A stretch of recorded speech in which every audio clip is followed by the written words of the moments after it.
প্রথমে শুভ সন্ধ্যা সবাইকে। আমার আগের বক্তারা আর সুমনদা যা বললেন, সত্যি কথা বলতে আমি কিছুই বুঝতে পারিনি। আমি একটু সিরিয়াস থাকার চেষ্টা করছিলাম, কিন্তু হচ্ছিল না। আমি মোবাইলে মেসেজ পেলাম যে হচ্ছে না, তুমি যেরকম থাকো সেরকমই হও। আরেকটা কথা বলে দিই যে কেউ যদি এটা এক্সপেক্ট করে থাকেন যে আমি যুক্তি তর্ক করতে এসেছি, আমি তর্ক করতে পারি, যুক্তি আমার আসে না। তো এখানে ওটা হবে না আমি শুনলাম। আর এই ঝামেলার মধ্যে আমি নেই। তো এসআইআর নিয়ে আমি যদি বলি, আমার আমার জ্ঞানে যতদূর হয়, যে কালকে সাপ্লিমেন্টারি লিস্ট প্রকাশ পেল। তো অ্যাকচুয়ালি আমার আজকে মন খারাপ, প্রচণ্ড মন খারাপ। কেননা আমার ওয়াইফের নাম ডিলিটেড লিস্টে আসেনি। এখন আমাকে অ্যাপ্লাই করতে হবে যে আমার ডিলিট কি করে হয়। জানি না কি হবে। তো আমি প্রথমেই বলে দিই যে আমি এখানে এমন একটা এক্সপেকটেশন নিয়ে এসেছি যে যাতে সবাই বলে, সবাই আমার নামই বলে এই শোয়ের পর, যে ওকে ডাকার কি দরকার ছিল। তো আমি একজন কমেডিয়ান, প্রথমে বলে দিচ্ছি, কেননা স্টেজে আমাকে কমেডি করতে দেখে অনেকে পার্টির নেতার সঙ্গে গুলিয়ে ফেলতে পারেন। না, মানে ওরকম আমি আমি নেগেটিভলি বললাম না, আমি পজিটিভলি বললাম। কেননা অনেক নেতার আমি দেখেছি সেন্স অফ হিউমার অসাধারণ, খুবই ভালো। আমি শুধু দেখেছি যে মানে সেন্স অফ হিউমার অসাধারণ, কিন্তু জোক নিতে পারেন না, আমি মাঝে মাঝে দেখেছি। আমি যখন আমি একজনকে নাম করলাম, একজন নেতাকে, যে আপনি পলিটিশিয়ান তো ঠিক আছেন, কিন্তু কমেডিয়ান হিসেবে আপনি অসাধারণ, রেগে গেছেন। বলছে সাহস কী করে হয় আমাকে পলিটিশিয়ান বলার। তো মানে এই এই ব্যাপারগুলো হয় আর কি। সুমনদা আমাকে বললেন যে এরকম একটা শো আছে, সামনে ইলেকশন আছে, তো ইলেকশনের ওপরে কিছু জোক লিখে নিয়ে আসবে। তো আমি বললাম জোকের ওপর কি জোক লিখবো, আর খুব চ্যালেঞ্জিং ব্যাপার। তো অনেকে ভাবছেন যে মহাযুদ্ধের মতো একটা প্রোগ্রামে আমাকে কেন ডাকা হলো, এরকম একটা সিরিয়াস প্রোগ্রামে। হ্যাঁ, মানছি যে রাজনীতি একটা খুব গুরুগম্ভীর বিষয়, খুব সিরিয়াস ব্যাপার। কিন্তু আজকাল রাজনীতি এমন ছ্যাবলামোর পর্যায়ে চলে গেছে যে সুমনদা ভাবলেন যখন চলেই গেছে, তাহলে সরাসরি ডেকে কাউকে করানো যাক। তবে অনেকে জোক নিতে পারে, আমি দেখেছি অনেকে জোক নিতে পারে। আমি কদিন আগে একজন মানে একটা স্ট্যান্ড আপ কমেডির শোতে গেছিলাম। ওখানে গিয়ে আমি দেখলাম যে কয়েকজন টিএমসির সমর্থক আছেন। তো আমি পারমিশন নিয়ে নিলাম পলিটিক্যাল জোক করার আগে। আমি বললাম যে আমি পার্টির ওপর জোক করতে পারি তো। ওপেন প্রচণ্ড, বলে হ্যাঁ অবশ্যই করতে পারেন, কিন্তু বিজেপি পার্টির ওপর। তো আমি আমি বিজেপির ওপর জোক করলাম, তারপরে দেখলাম কিছুজন রেগে গেল। তখন আমি বুঝতে পারলাম আচ্ছা ওখানে বিজেপি সমর্থকও আছেন। তো তখন আমি কি করলাম, যে একটা টিএমসির ওপর যোগ করলাম, একটা বিজেপির ওপর যোগ করলাম। তো আমার এই জিনিসটা খুব ভালো লাগে যে যারা জোককে জোক হিসেবে নেয়। সিরিয়াসলি আমি একজনকে দেখলাম যে টিএমসির জোকেও হাসছে, বিজেপির জোকেও হাসছে, আমি অ্যাপ্রিসিয়েট করলাম। আমি বললাম থ্যাংক ইউ সো মাচ শতরূপদা। তো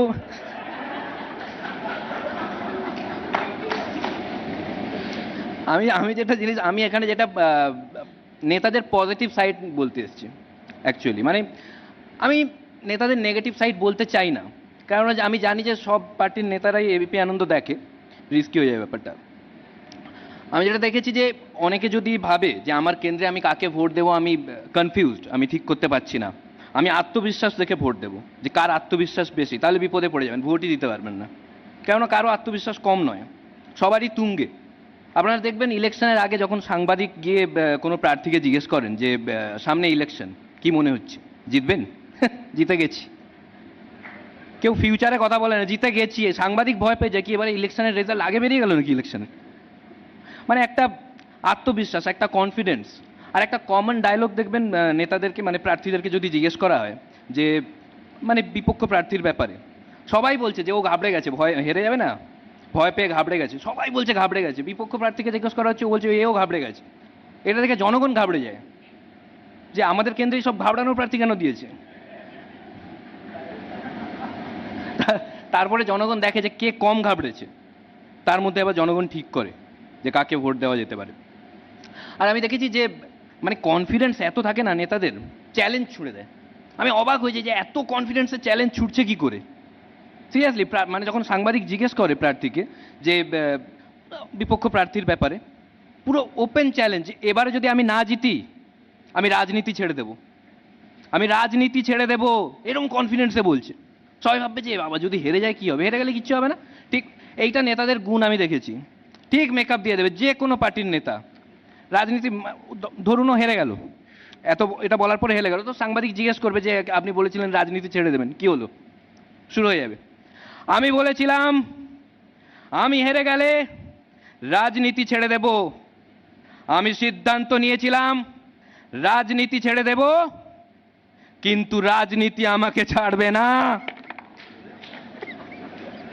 জনগণ বলে বাহ, হ্যাঁ তো ঠিক ঠিক, তাহলে তো একদম ছাড়ার দরকার নেই, তাহলে ঠিক ঠিক, গুড ডিসিশন, গুড ডিসিশন। আমি বলেছিলাম রাজনীতি ছেড়ে দেব, কিন্তু কবে ছাড়বো তো বলিনি। মানে একদম মেকআপ দিয়েই যাবে। আবার সব থেকে যেটা একদম ভালো একটা যুক্তি দেয়, আমি বিরোধীদের বলতে চাই কান খুলে শুনে নাও, আমি বলেছিলাম রাজনীতি ছেড়ে দেব, কিন্তু আমি রাজনীতি ছেড়ে দিলে তোমাদের সুবিধা হয়ে যাবে, তাই তোমাদের সুবিধা হতে দেব না। জনগণ বলে না না, একদম দেওয়ার দরকার নেই, খুব গুড ডিসিশন, ভালো ভালো। এই যে কনফিডেন্স, আমার এই জিনিসগুলো খুব ভালো লাগে। আরেকটা কমন ডায়লগ হচ্ছে বিপক্ষ প্রার্থীর ব্যাপারে জিজ্ঞেস করলে, যে 4 তারিখের পরও পালানোর পথ পাবে না। 4 তারিখ যদি বিপক্ষ প্রার্থী জিতে যায়, দাদা বলছিলেন পালানোর পথ পাবে না, বলে হ্যাঁ এখন কোথায় আছো, বলে এই এলাকাতেই, দেখলেন পথ পেল না, ঠিক মিলিয়ে দেবে, মিলিয়েই দেবে। আর আমি দেখেছি ভোটের প্রচারে সব নেতাদের মধ্যে একটা কম্পিটিশন থাকে প্রার্থীদের মধ্যে, যে কে কত সিম্পল হতে পারে, কোন প্রার্থী কত সিম্পল, কত কিউট নিজেকে দেখানো যেতে পারে। মানে বিভিন্ন জায়গায় যাচ্ছে, গ্রামে গঞ্জে যাচ্ছে প্রচারে, যার তার বাড়িতে ঢুকে খেয়ে নিচ্ছে, ঢুকে খাচ্ছে, যার বাড়িতে খাচ্ছে সে রেগে যাচ্ছে যে আমি ছিলাম না, আমার বাড়িতে ঢুকে খেয়ে নিয়েছে। সে ভাবছে এখন আমি কি খাবো, ওরা খেতে পাচ্ছে না। ওই জন্য দেখবেন গ্রামে ভোট হলে দেখবেন সব বাড়িতে তাড়াতাড়ি খেয়ে নেয়, তাড়াতাড়ি খেয়ে নাও, যে কোনো প্রার্থী ঢুকে যে কোনো মুহূর্তে খেয়ে নিতে পারে। আর দেখবেন মানে যখন যায় ওখানে বাড়িতে ঢুকে খাচ্ছে, তো মাটিতে বসে খাবে, টেবিল, আর যাদের বাড়িতে খাচ্ছে তারা টেবিলে খাচ্ছে, তারা বলছে দাদা আমরা এতটাও গরিব না, এরকম প্লিজ করবেন না। বলছে না আমি মাটিতেই খাবো, যতক্ষণ ক্যামেরা আছে আমি তো মাটিতেই খাবো, আমার টেবিলে উঠাতে গেলে আগে ক্যামেরা সরাও। আর দেখেই বোঝা যাচ্ছে মাটিতে বসার মানে অভ্যেস নেই, বসে গেছে, মানে দলের কর্মীরা চিন্তিত, দাদা বসে তো গেছেন, উঠবেন কি করে এবার। বলছে না আমি তো মাটিতেই খাবার, সিম্পল খাবারে বিশ্বাসী। বলে না আমি একটা সবজি ডাল সিম্পল, যাদের বাড়িতে খাচ্ছে তারা বলছে যে দাদা প্লিজ আপনি আগে খেয়ে নিন, আমাদের আলাদা খাবার আছে, আপনার সাথে বসে উচ্ছে খাওয়ার কোনো ইচ্ছে আমাদের নেই। আগেরবার উচ্ছে খাইয়ে দিয়েছিলেন, এখনো মুখ বেঁকে আছে, কিন্তু না বসে খাবে। বললে না আমি আমি আমি উঠবই না, আমি এখানে বসেই খাবো। আর যেমন আমি দেখেছি যে আমি দেখছি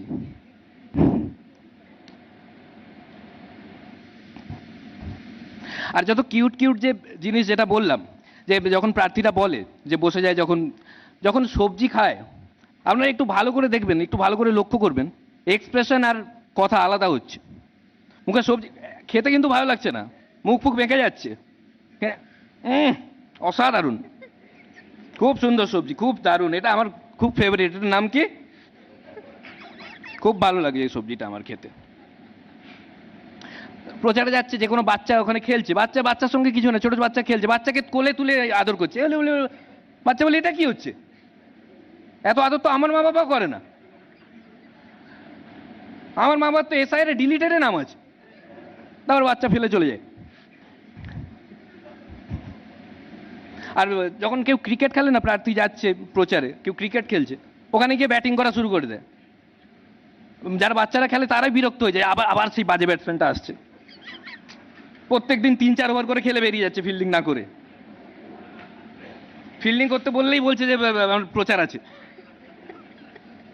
আর এত বাজে খেলে, এত মানে 3 ওভার খেলছে, 30-40 বার আউট হচ্ছে, এক বলে 2 বার আউট হচ্ছে, ওর খুবই বাজে খেলে, মানে কেউ খেলা দেখে নিলে ভোট পাবে না। আমার মাঝে মাঝে মনে হয় খেলা দেখে নিয়েছিল বলে হেরে যাচ্ছে। আর কি বাধ্যবাধকতা আছে যে খেলতে হবে। আমি একটা ভিডিও দেখছিলাম, একজন মানে উদ্বোধনে গেছে, উদ্বোধনে বল মারতে গিয়ে উল্টে পড়ে গেছে, সাইডে একটা লোক বলছে দাদা মানে আপনার রাজনীতি আর খেলা দুটোই একই, বলে থ্যাংক ইউ, বলে থ্যাংক ইউ না, দুটোই বাজে। আর আপনারা দেখবেন যখন টিভিতে দেখানো হয় যে এই প্রচারের ব্যাপার স্যাপার প্রার্থীর ব্যাপারে যখন বলা হয়, আপনি একটু অন্যদিকে তাকিয়ে দেখবেন, আপনার মনে হবে না কোনো প্রার্থী পার্টির, আপনার মনে হবে যে কোনো কোনো ফিটনেস ইনফ্লুয়েন্সার ওখানে আছে, কোনো বড় নিউট্রিশনিস্ট। ভোটের প্রচারের ফাঁকে প্রার্থী কি খাচ্ছেন, কিভাবে নিজেকে ফিট রাখছেন, সারাদিন দেখাচ্ছে ভোটের প্রচারের ফাঁকে প্রার্থী কি খাচ্ছেন। আরে এত কি খাবে, দেখে মনে হচ্ছে ভোটের প্রচারের ফাঁকে প্রার্থী খাচ্ছেন না, খাওয়ার ফাঁকে প্রচার করছেন। সারাদিন খেয়ে যাচ্ছে, আর প্রার্থীরাও খুব সিরিয়াস, ভাবে যে হ্যাঁ আমার মধ্যে কিছু তো আছে। আমি সকালে হালকা একটা ব্রেকফাস্ট করে বেরিয়ে যাই। আমার মাঝে মাঝে এরকমও মনে হয় যে প্রার্থীরা যখন বাড়ি থেকে বেরোয় না সকালে, ভালো করে মাছ মাংস খেয়ে নেয়, বলে তাড়াতাড়ি খাইয়ে দাও, সারাদিন আজকে সবজি খেতে হবে। সকালে বেরিয়ে যাচ্ছে বলে আমি ব্রেকফাস্ট একটা হালকা ব্রেকফাস্ট করে বেরিয়ে যাই, আর একটু বেলার দিকে একটা ডাবের জল খেয়ে নিই। যারা সারাদিন মানে সারা বছর যারা একটু লিটল লিটল নেওয়ার অভ্যেস আছে, তারাও এই সময় ডাবের জলে চলে আসে। আমি একটু ডাবের জল নিয়ে নিই। আমার এইভাবে চলে, আর একটু সিম্পল খাবার, মানে আমি দুপুরে একটু সিম্পল খাবার খাই, আর ক্যামেরা অফ হলে বিরিয়ানি। তো আর আমি না নেতাদের মধ্যে বাচ্চা আমি দেখেছি অনেক, মানে আমি আজকে পজিটিভ পয়েন্টগুলো বলছি, মানে নেগেটিভ আমি বলবোই না, যেটা বললাম নেগেটিভ নেই, ক্যামেরার সামনে তো নেই। তো আমি বাচ্চাদের পজিটিভ মানে বাচ্চাদের মানে নেতাদের মধ্যে বাচ্চা মিল আমি দেখতে পেয়েছি। দেখুন আপনাদের বলে দিচ্ছি কিভাবে আপনারা রিলেট করতে পারবেন। আমি যখন ছোট ছিলাম, অনেক বাচ্চাদের আপনারা দেখবেন যখন বাসের ট্রেনে যায় টিকিট সংগ্রহ করে। আমরা ছোটবেলা করতাম, অনেক টিকিট জড়ো করে রাখতাম বাড়িতে, টিকিট না পেলে কাঁদতাম। নেতারাও।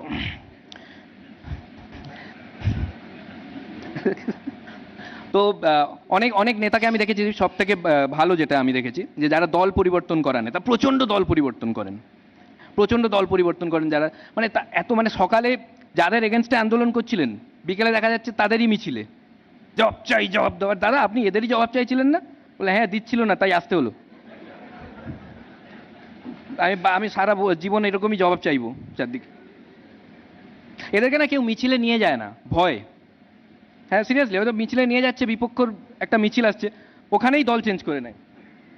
Thank you so much. তো আজকের জন্য এতটাই, আর সুমনদাকে অসংখ্য ধন্যবাদ আমাকে এই সুযোগ দেওয়ার জন্য। Thank you. ধন্যবাদ, ধন্যবাদ তোমাকে।